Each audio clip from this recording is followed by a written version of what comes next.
Sure or not? I think in my little handout here, Eritrea gained its independence in 1993. Formally. Formally. Yeah. From Ethiopia. Not from Ethiopia. Not from Ethiopia. All right. Okay. I would like to understand. I would like to understand.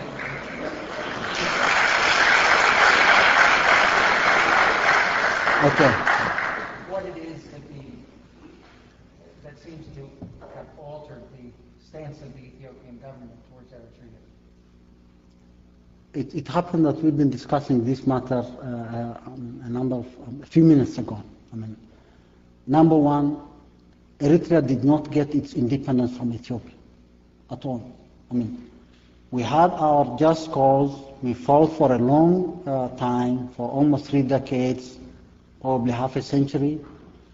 And when 91 came, we said, we're postponing the unilateral declaration of independence to go through a legitimate political process to assure the international community and be assured that we have exercised this right through a referendum. Then people were saying, well, a referendum could be expedited if the Ethiopian government agrees to the referendum process. We said no, not at all. We are not asking for the blessing of the Ethiopian government or anybody else for that matter. We would like to exercise this right through a referendum, and we would like the international community to come help us organize and witness the desire or the wish of our population. No one was invited to offer Eritrea independence in a silver platter, not at all. We rejected that all the way. We waited for 2 years after 1991, 1993, a referendum, fair and free choice of the population was expressed through that referendum. We got our independence. No one gave us our independence. We did not get our independence from anyone, not Ethiopia, not Somalia, not Sudan, or even the international community. The international community was there to witness an exercise of free choice of the Eritrean people, which culminated to the independence of this small country. And now we see, I have tried to briefly explain why this government in Ethiopia has trapped itself into a quagmire. People are speculating. Why is this government now changing course? Why this border conflict? Wasn't there an alliance for the last 25 years? Haven't you worked together, sacrificed together? Weren't you comrades in arms? Why this problem now? It's actually a question that has puzzled me for so long, and I have not found one clear answer to this matter now. Why? Has the government in Addis Ababa come up with its own claims on what it considers sovereign Ethiopian territory? Have they come with legal agreements or treaties that define the borders between Eritrea and Ethiopia? Have they come up with maps to tell us that they have a new map of Ethiopia? Not at all. I was telling Professor Ephraim that while we were young, we were provided with exercise books with 2 landmarks. One was the photograph of Emperor Haile Selassie, and the other thing was the map of Ethiopia. The map of Ethiopia, which clearly outlined the borders between Eritrea and Ethiopia. At the same time, it outlined the borders of administrative regions in Ethiopia, 13 or 14. This never altered. This map is in the minds of everybody who has gone through the last 2 generations in Ethiopia and Eritrea. What has changed? Nothing has changed. Haile Selassie's government has never changed maps, not at all.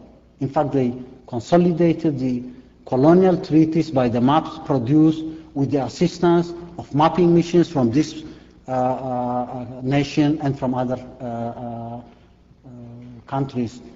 Mengistu came to ally himself with the former Soviet Union and produced maps and maps and maps, but never altered the borders between Eritrea and Ethiopia. What's new? What is the agenda of this government? We're still asking this simple question. If there are border claims on the part of this group in authority in Ethiopia, we'll have to be told one day that the map of Ethiopia is outlined in a manner to either agree or not agree with the internationally established boundaries and the colonial treaty signed early in this century. Nothing of that sort has come up. And what's this government up to?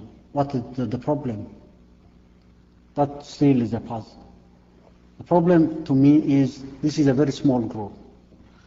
When it was created in 1975, it never had any agenda for Ethiopia at all. Never. We had to go through a struggle of about 5 or 10 years to convince these people that there is nothing like independence of Tigray. Tigray as a region could not be independent. One can have his own grandiose ideas about his own territory, his own particular region, but that was not realistic. And we had to finally arrive at a point where we convinced them that this is not tenable. They shifted, and well, then again, they were more internationalistic than our perceived understanding of their policies. Well, no problem. We lived with that. We lived with a number of other things. We wanted to see Ethiopia allow its populations to participate in what actually means a new Ethiopia. 1991 came, Mengistu was ousted. These people began redrawing borders. Yes, within the context of federal Ethiopia and the federal constitution, they had the full right, the ultimate right, and probably the supreme right to redraw administrative boundaries. They did their best to increase or include chunks from a number of other provinces into what they conceived to be Tigray as one unique region in Ethiopia. The mistake they made was when they began redrawing international boundaries. That's where they were trapped, and that's what we call the quagmire.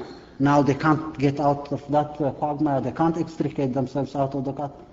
They will have to find an explanation for this act of violation.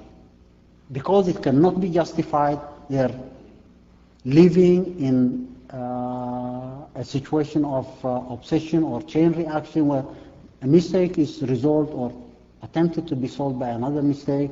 A third mistake comes to solve the 2 previous mistakes.